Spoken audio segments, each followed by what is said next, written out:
In 2001, a professor at UCLA conducted a social experiment that nobody talks about enough. He sent two men into the same room to meet the same woman. Both men were equally attractive. Both were well-dressed. Both had been coached to say similar things. The only variable was this. One man had been told that the woman found him very attractive and was excited to meet him. The other man had been told nothing. The results were startling. The man who believed she already wanted him was relaxed, unhurried, genuinely curious about her, comfortable with silence, unafraid to disagree with her casually. He took up his full space. He laughed without seeking her reaction. He left pauses in the conversation without rushing to fill them. The other man, the one operating from uncertainty, leaned forward too much, laughed too quickly, agreed with things he didn't believe, asked too many questions without sharing enough of himself, checked her face constantly for signs of approval. And the woman, who had been given no information about either man beforehand, rated the first man significantly more attractive, not because of what he said, not because of what he looked like, because of what he did not do. He did not need her approval to feel okay about being in the room. And that single quality, that quiet, unspoken, completely nonverbal freedom from the need for her validation, is the thing that attractive women notice before anything else. Before your appearance, before your words, before your status, or your ambition, or how funny you are. They notice whether you need them. And if you do, if that need is visible anywhere in your behavior, attraction begins to die before it ever had a chance to live. Welcome to Prime Within. If this is your first time here, I want you to know this channel exists for one reason: to give men the truth that the rest of the world is too comfortable to say out loud. If that sounds like something you need in your life, do me a favor right now and hit that subscribe button. It costs you nothing, and it might be the most valuable 2 seconds you spend today. Now, let's get into something that is going to permanently change how you understand attraction. Robert Greene has spent his career studying power, human nature, and the psychology of seduction at a level that most people find either illuminating or deeply uncomfortable, sometimes both. His book, The Art of Seduction, is not a manipulation manual, despite what critics who have never read it will tell you. It is a profound psychological study of what creates desire between human beings, what activates it, what sustains it, and what destroys it. And his later work, The Laws of Human Nature, goes even deeper into the unconscious forces that govern how we respond to each other. Greene makes an observation early in The Art of Seduction that I want to give you right now because it reframes everything that follows. He says that seduction, genuine attraction, is not something you do to another person. It is something you create through who you are. The most magnetic, most attractive individuals in history, the ones Greene profiles across decades and cultures, were not attractive because they tried harder than everyone else. They were attractive because they seemed to need less than everyone else. He profiles the Duchess of Devonshire, Georgiana Cavendish, one of the most socially powerful women in 18th century England. Men of enormous status and wealth competed desperately for her attention. What Georgiana understood, intuitively, completely, was that the moment she made herself fully available to any one of them, the desire they felt would begin to deflate. She maintained what Greene calls mercurial unpredictability, not as a game, but as an authentic expression of a woman who genuinely had her own life, her own interests, her own world that did not revolve around any single person's opinion of her. The principle Greene extracts from her story applies with equal force to men in the modern world. The man who seems completely available, who has restructured his entire existence around the woman he wants, has made himself ordinary. He has made himself predictable. He has removed the one ingredient that desire cannot survive without, which is the sense that something valuable might not always be there. Here is the first thing attractive women secretly notice, and most men have no idea they are broadcasting it. How you treat people who cannot do anything for you. This is one of Robert Greene's central observations in The Laws of Human Nature. He writes about what he calls the law of covetousness, the human tendency to desire what is slightly out of reach. And within it, he makes a point about status that most men completely miss. High-value women, women who have genuine options, who are themselves confident and self-possessed, are extraordinarily observant of how a man treats the people around him who have no social power. The waiter, the parking attendant, the janitor, the person who made a small mistake that inconvenienced him, the friend who is going through something hard and needs real presence, not performance. A man who is kind, patient, and genuinely attentive to the people the world overlooks, without performing that kindness for an audience, communicates something about his character that no amount of charm or status can fake for long.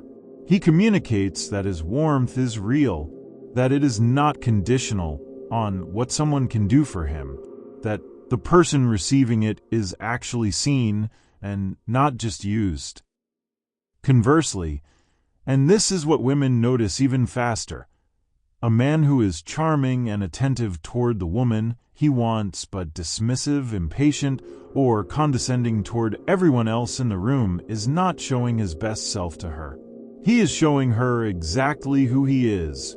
And the most intelligent women understand immediately.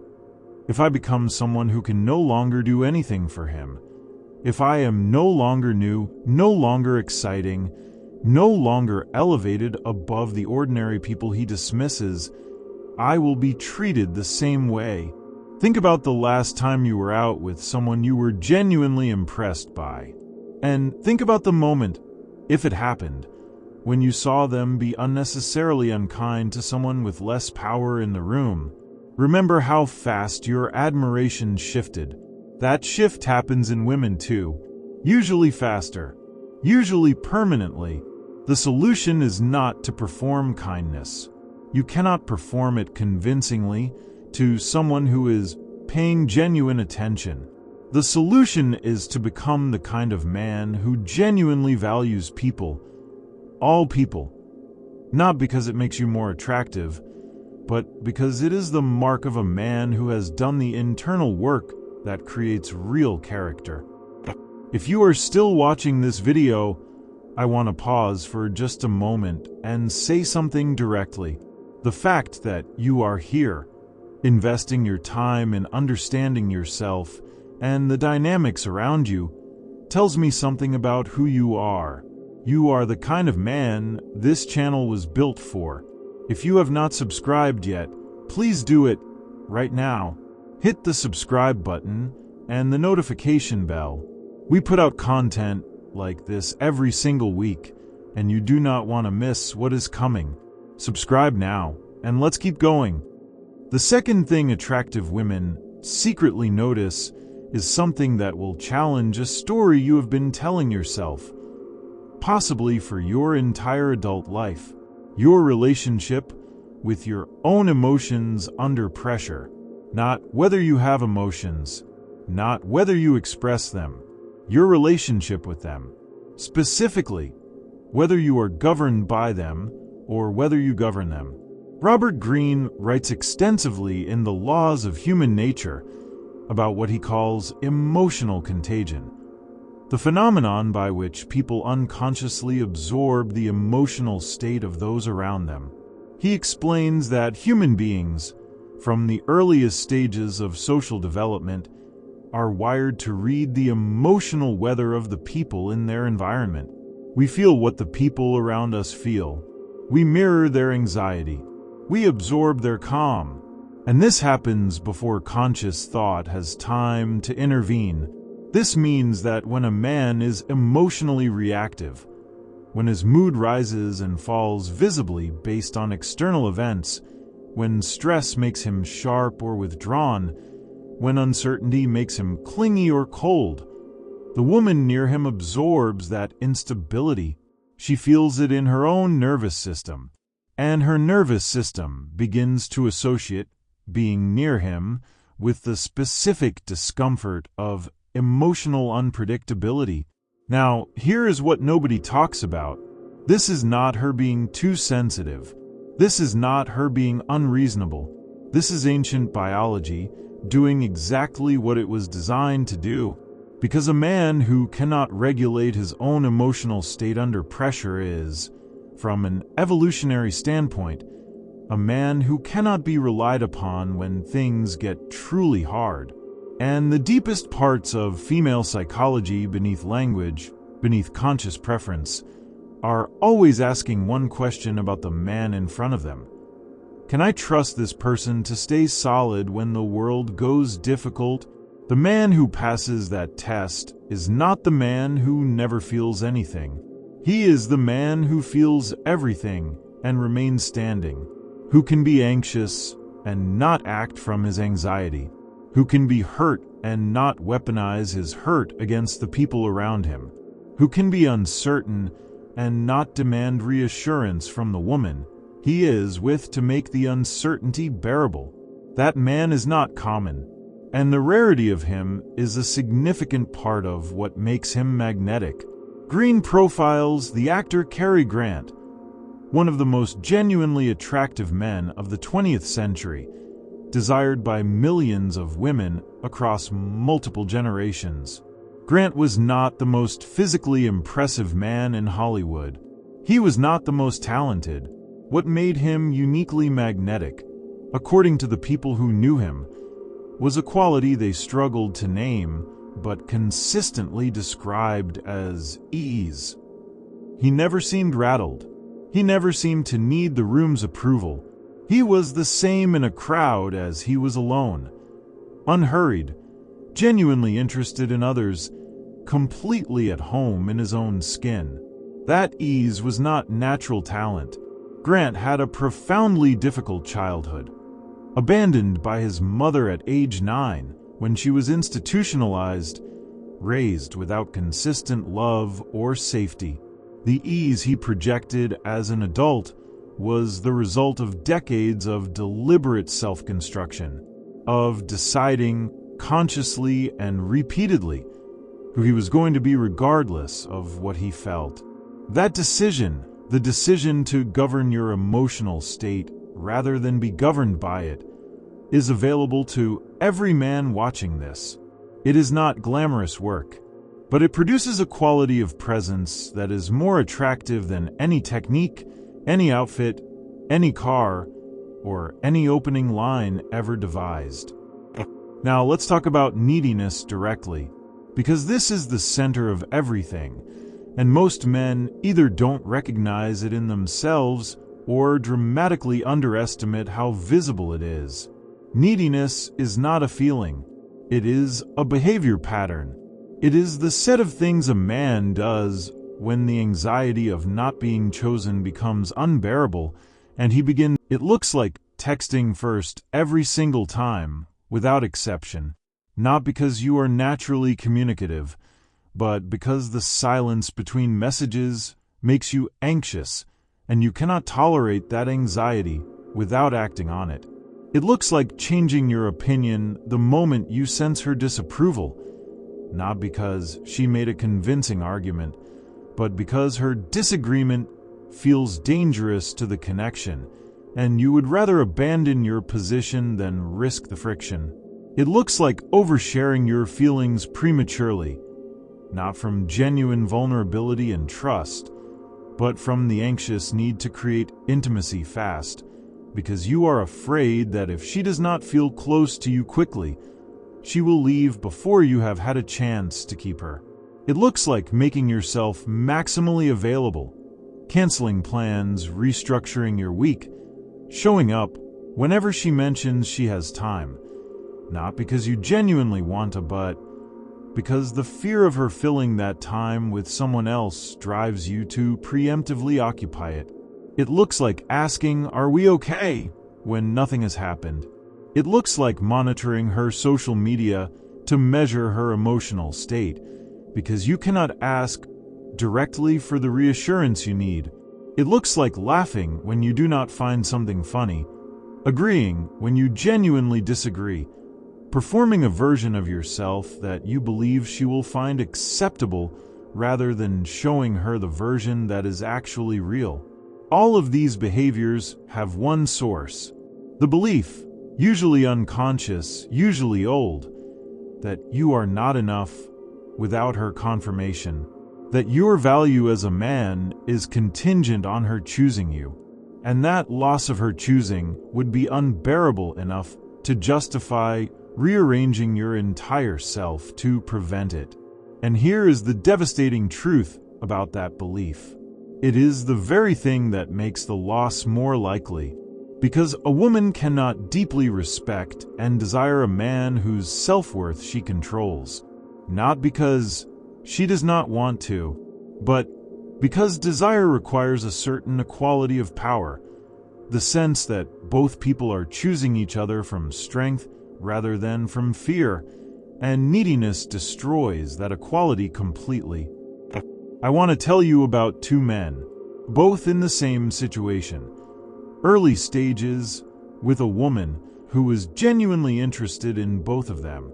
The first man, call him Jordan, felt the intensity of his interest immediately and made a decision, mostly unconscious, that he needed to lock this down.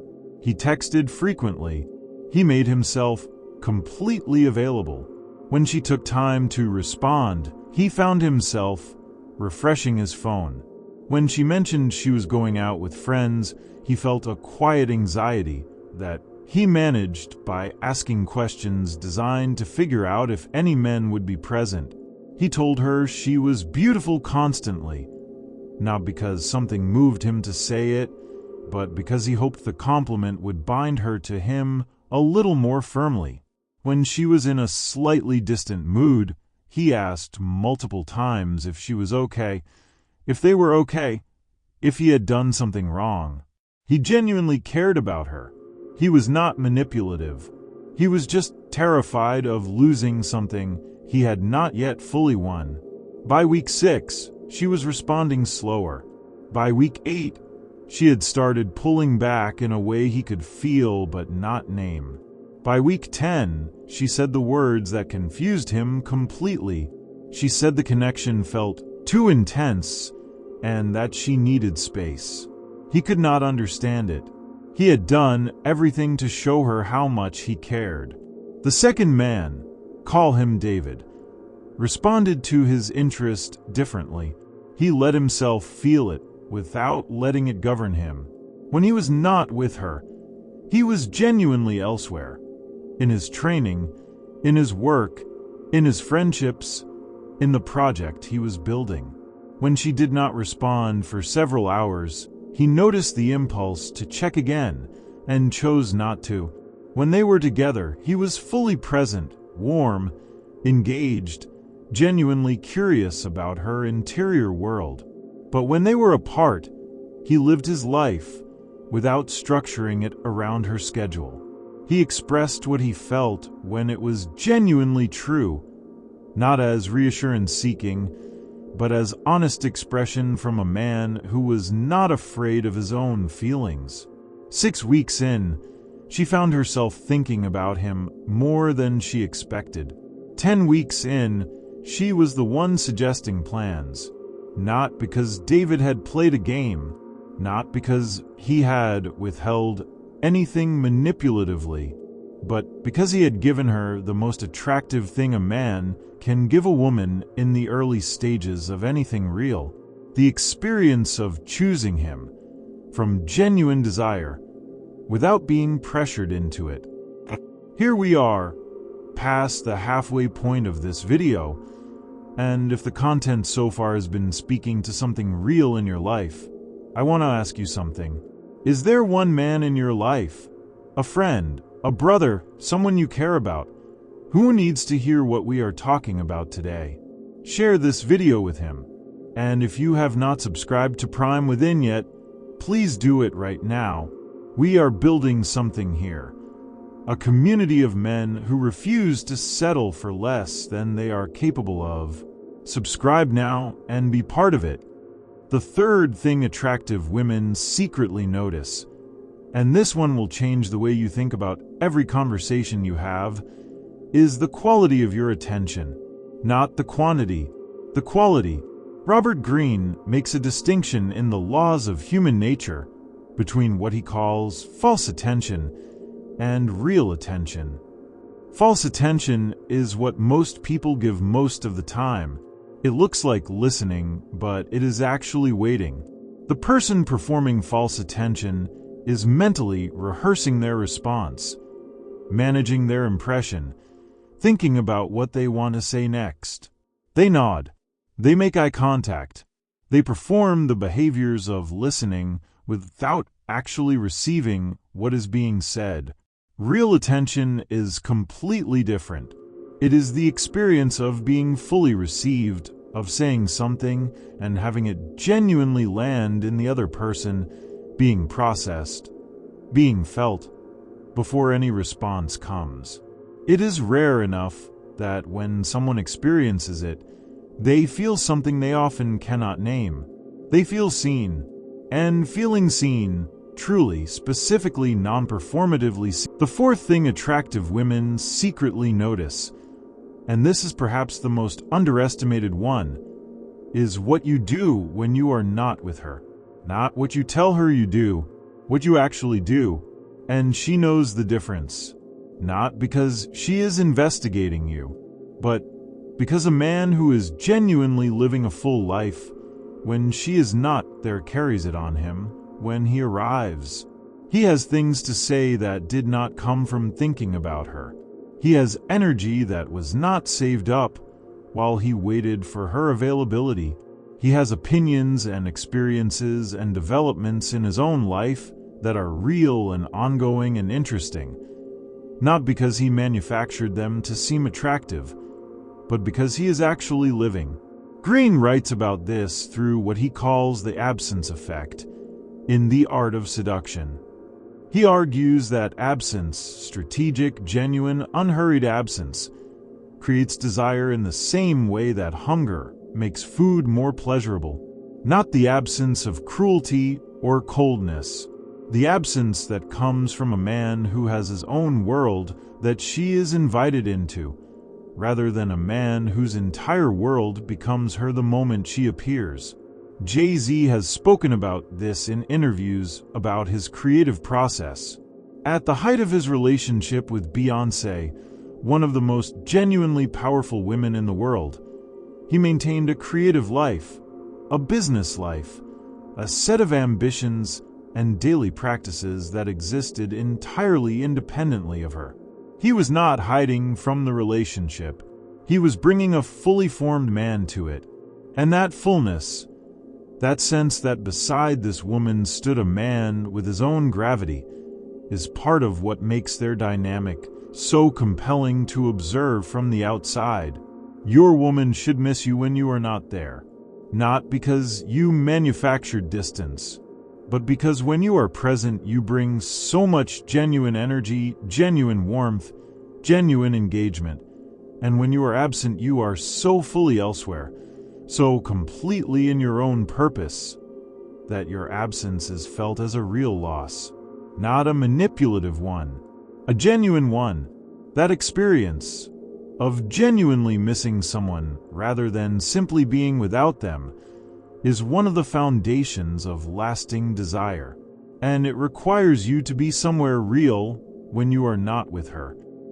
Now, I want to address the deeper root of neediness, because if you only address the symptoms without understanding the source, you will manage the behavior for a while and then slip back The behavior always returns until the root changes.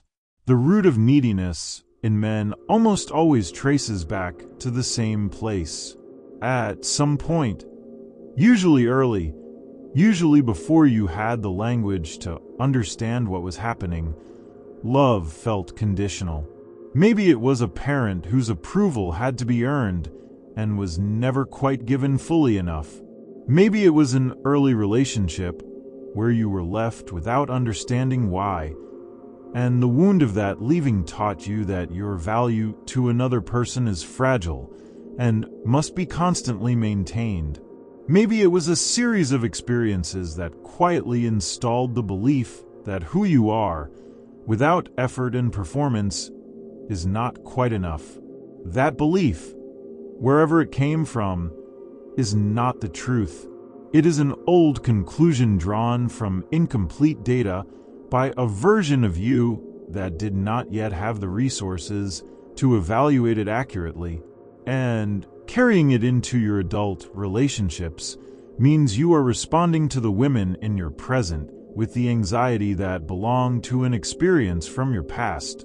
Robert Greene writes about this in The Laws of Human Nature through the concept of what he calls the primal wound, the specific emotional injury that each person carries from their earliest experiences of love and belonging, and that shapes, often invisibly, every relationship they will ever have. He argues that the work of genuine self-development is not to pretend the wound does not exist. It is to see it clearly enough that it no longer governs your behavior without your knowledge. A man who has done that work, who has faced the specific fear that drives his neediness and built something real enough in himself that the fear no longer controls him, is not just more attractive. He is more free. Free to love from strength rather than from hunger. Free to choose rather than to cling. Free to be fully present in a relationship without the relationship being the container that holds his sense of self. That freedom is built. It does not arrive. It is constructed carefully and consistently through the daily disciplines we talk about on this channel, through building genuine competence, through keeping your word to yourself, through the physical practice of doing hard things and surviving them, through choosing yourself, your values, your direction, your standards, even when someone else's approval might be available as an easier alternative. Let me talk about something that ties all of this together, a concept Robert Greene calls the third eye in The Laws of Human Nature. It is the ability to see yourself as others see you, to step outside your own perspective and observe your behavior from the outside with genuine honesty, without defensiveness, without the filters of your own self-image. Most men cannot do this. When they imagine how they come across, they imagine the inside of their experience, the genuine care they feel, the good intentions behind every behavior, the love that motivates the neediness. They cannot see what the woman across from them sees, the anxiety in the overtexting, the insecurity in the constant reassurance seeking, the lack of self-trust in the chronic people-pleasing.